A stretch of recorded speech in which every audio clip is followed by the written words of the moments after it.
Ոչ թե ընդդիմություն են համարում, այլ ինչպես են իրենց պահել վերջի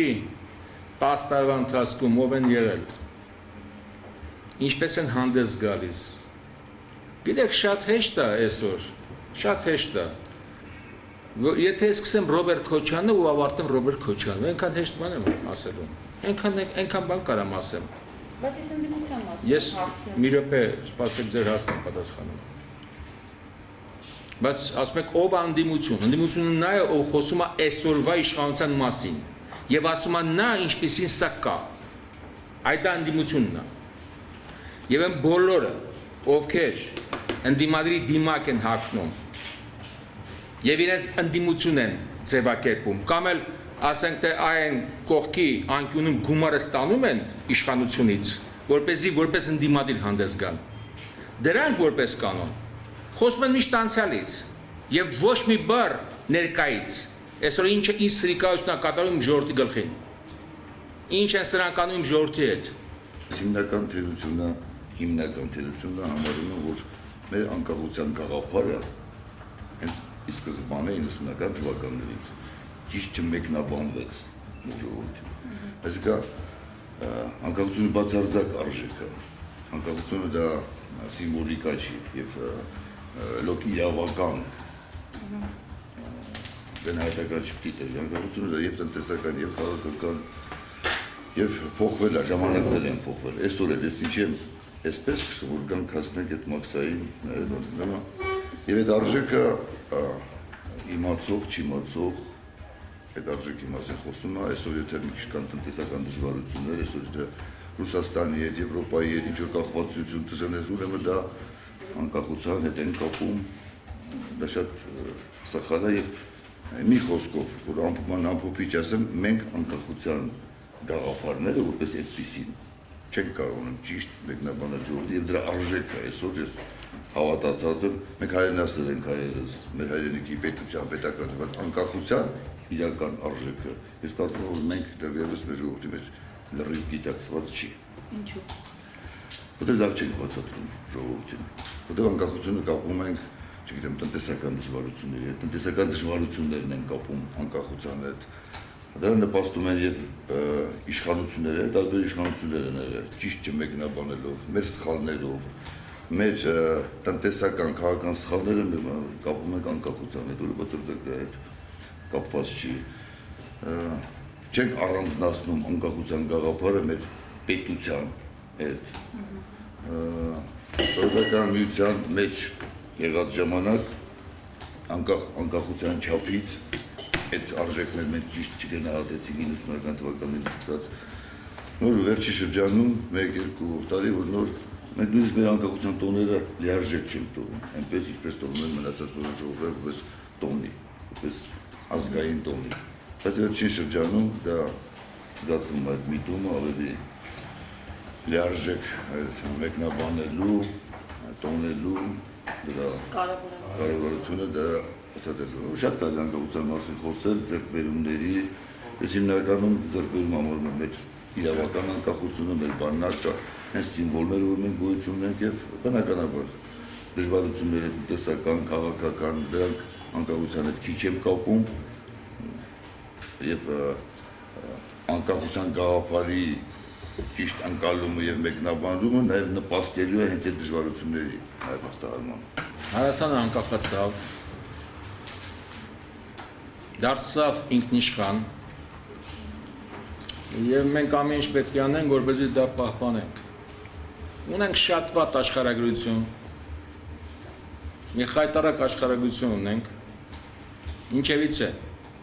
այս պարագաներում պետք է որ դիմակայենք այդ ամեն ինչին։ Եվ ամեն ինչ պետք է անենք, որպեսզի այդ աշխարհագրությունը, որտեղ որ մեր երկիրն է գտնվում, մեզ դեմ չաշխատի։ Ցավոք սրտի այսօրվա իշխանությունները ամեն ինչ անում են, որպեսզի մենք ձեր հետ միասին զրկվենք անկախությունից։ Օրինակ ինչպես կարելի է զրկել մի ամբողջ ազգի երկրի անկախությունից։ Շատ հասարակ։ Ստեղծել այնպիսի պայմաններ, որ մարդիկ լքեն իրենց բնորանը, որ իրենց երկրում չմնան։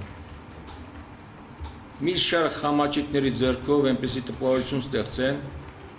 որ մենք ապրում ենք գունազարդ, գեղեցկագույն, դրախտային Երևանում, Հայաստանում։ Մեկը ստիպված այդ $200 համար, մեկը հոգին սատանային վաճառելով, մյուսը ինչ-որ պատվեր կատարելով, ինչևից է, այս ամեն ինչ այս գունազարդումը մի օր կկանգնի, արդեն մարդիկ ինչքան էլ չուզենան հասկանում են, թե ինչ որտեղ ենք մենք գտնվում, ուր ենք հասել։ Ասեմ ձեզ, որ մենք շատ վատ ենք վերաբերվում մեր անկախությանը, շատ վատ ենք տնօրինում մեր անկախությունը։ Խնդիրը նրանում է, որ ձեզ բերեմ մեկ զոր օրինակ։ Մաքսային միություն, ի սկզբանե ասեմ, որ ես ինքս կողմ եմ Մաքսային միությանը։ Եթե հարցեր լինեն կպատասխանեմ ինչու։ Ինչու։ Կասեմ, դրանք անդրադառնամ։ Երեք, մենք 5 տարի շարունակ լսում ենք ձեր միջոցով, հատկապես այն մամուլին ու խոսքս, ովքեր որ պատվեր են կատարում։ Ուրեմն պատվեր կատարողներից անդադ լսում ենք, թե եվրոպական դրախտը մեզ ուր կբերի, ինչ գեղեցիկ պատմության առաջ կկանգնենք շուտով։ Այն նոյեմբեր ամսին ստորագրենք մի հատ ասոցիացիան պայմանագիր եւ մենք կայացնենք դրախտում ձեր հետ միասին։ Մաքսային ներողություն, եթե խոսալու բանն է, ես չեմ խոսա։ Մաքսային միությունից, Մաքսային այս պատմությունից, ընդհանրապես 5 օր առաջ ձեր վարչապետ կոչվածը, ասենց ձեր չասեմ, վարչապետ կոչվածը հայտարարեց, որ մարդ առնվազն պետք է անգիտակից լինի, որ չունենալով տվյալ երկրի հետ սահման, միջպետական, մտնի Մաքսային միության մեջ, 5 օր առաջ։ Հասկանում եք ինչ է կատարվում։ Դա ասում է պետության երկրորդ դեմքը։ Դա ուրիշ մարդ չի ասում։ 5 օր հետո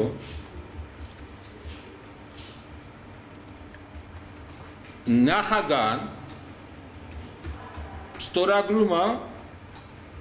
այսինքն բարձրաձայն ասում է ստորագրման մասին Մաքսային միության, հայտարարում է դրա մասին, բարձր ամբիոնից Մոսկվայից։ Հիմա իմ մոտ հարց է առաջանում, եթե մի պետության մեջ առաջի դեմքերը չեն իման, թե իրանք ինչի մասն են խոսում։ Մենք ինչպես կոնորոշվենք, թե ինչ պետք է անենք, որն է մեր հաջորդ քայլը։ Ում ծափ տանք այս անգամ։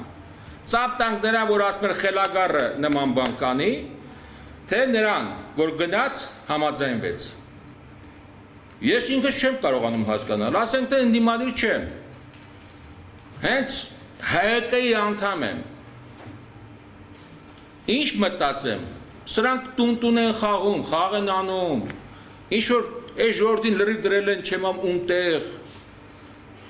մեկը մի բան է ասում, 5 օր հետո մոռանում է ինչ ասէ, գնում է նա ուրիշ բան է անում։